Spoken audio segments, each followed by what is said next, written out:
October arrives with empty hands, yet carries everything we need.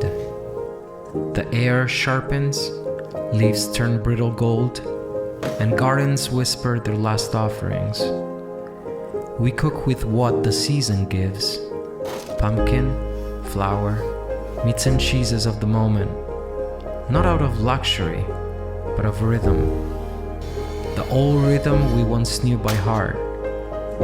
I remember kitchens warmed by steam, my grandmother's voice blending with the clatter of spoons, a language of care written in flour and fire. Simple things, forgotten things.